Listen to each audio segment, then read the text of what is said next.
Good morning! Welcome back to Cooking with Cranberries. I'm Amelia with Cape Cod Select, and today we are making cranberry chutney.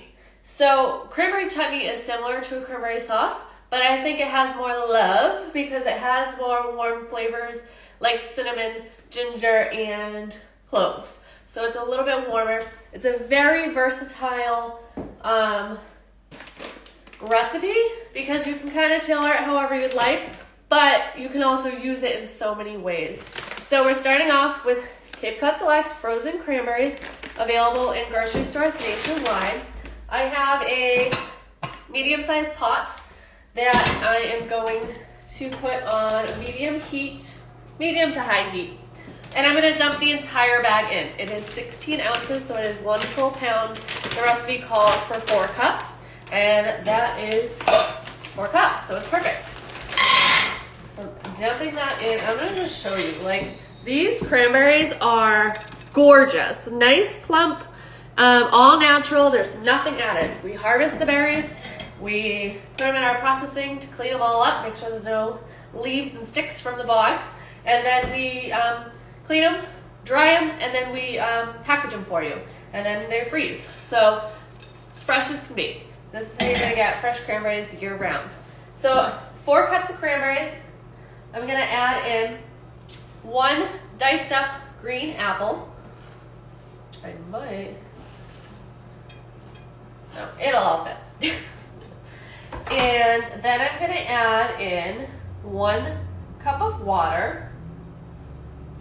You don't wanna add too much water because it's going to break down as it cooks. So the cranberries will release juices, the apple will release juices, so you only want 1 cup of water. I'm gonna do half a cup of honey. And what's great about this recipe or any homemade sauce is that you can tailor the sweetness. A lot of canned and jarred sauces, cranberry sauce or chutneys, you're not really sure how much sugar goes into them, added sugars.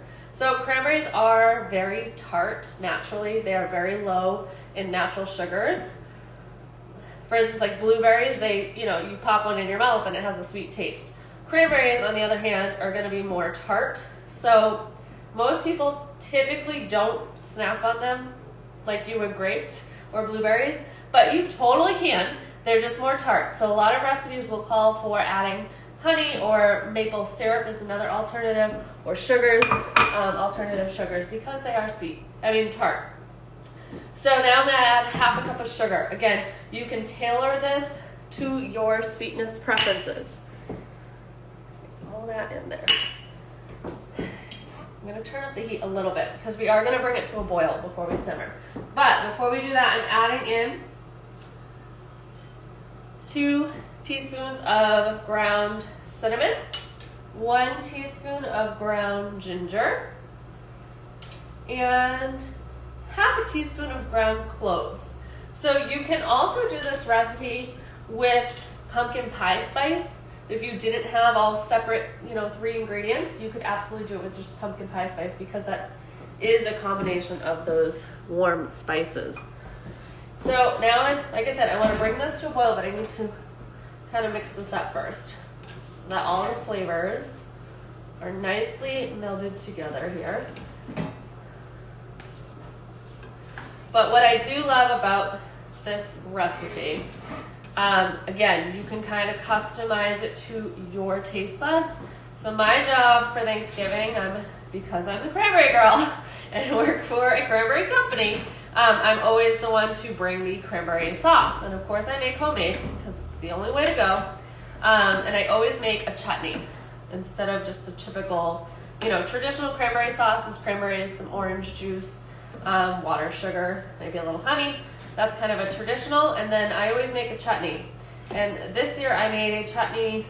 I didn't do the apple like I am in this one, but I did add maple syrup and bourbon, and I will say it was fantastic. So you can really get creative with chutneys and melding, flavors together. So this is kind of all nicely incorporated now. All my spices, my apple, my cranberry, it's all mixed in there. So now I'm going to bring this to a boil. So I'm going to turn up my heat to high just to get it going. But what's great is cranberry chutney will store in your fridge for 2 weeks in a nice sealed container, so you can use this over and over again. For instance, I plan to use my chutney, not the whole thing, because it is going to make a big batch. If you need less, cut the recipe in half, totally fine. But if you're making a big batch like this, there are so many ways you can use this over those 2 weeks. So tonight I'm actually going to pour it over brie. So I'm going to put in a glass dish, baking dish, my brie wheel, and I'm going to pour some of the chutney over it and then bake it to get that ooey gooey deliciousness. You can also do brie bites, where you get those little frozen phyllo cup. They're awesome, the freeze aisle. The little frozen phyllo cups, you put those with a piece of brie and then put the chutney on top, bake those, another great easy appetizer.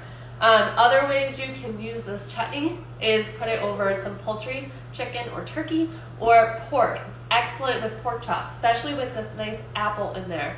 Then you can keep using this you can put it as an ice cream topping. It's great with vanilla ice cream or a yogurt topping. Mix it in like a parfait, add a little granola, you're good to go. You can absolutely do it over pancakes, which I probably will on Sunday morning. I've seen people use it. Sorry, my dog is making some noises. You can also use it with baking, so breads. People have done it with cinnamon rolls and like swirled it in. So this recipe, seriously, you can use it over and over again. So when you're storing it for those 2 weeks, just grab it. Either heat it up or use it cold when you're doing it for a yogurt or ice cream. I would say use it cold. But we're going to bring this to a boil. And then once it does boil, we'll turn it down and let it simmer for 15-20 minutes. And as it's simmering, you're going to want to use a slotted spoon like this.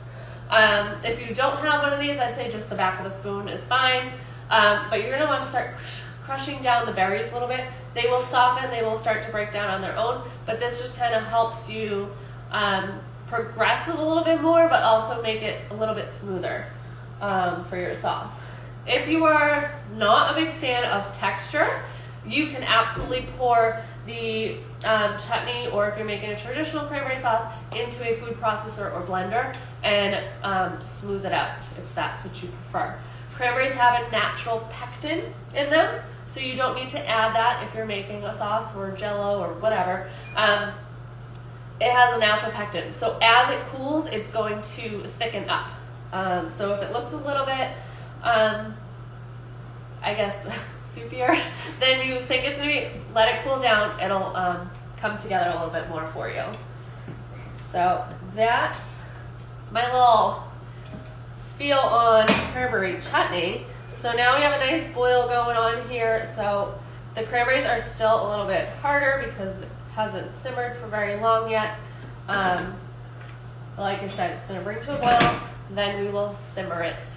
And it's going to become this beautiful, beautiful looking chutney. And I have a picture right here because I don't think you really want to hear me blabber on for 20 more minutes as it cooks. But it's going to come out like this beautiful image here. And I will post a picture after this on our Instagram. So definitely check that out. You'll see the final results. And over the weekend, as I'm using this chutney, I will post pictures to our story so you can see all the versatile recipes that I'll be using this cranberry chutney with. So that's it for cooking with cranberries this week.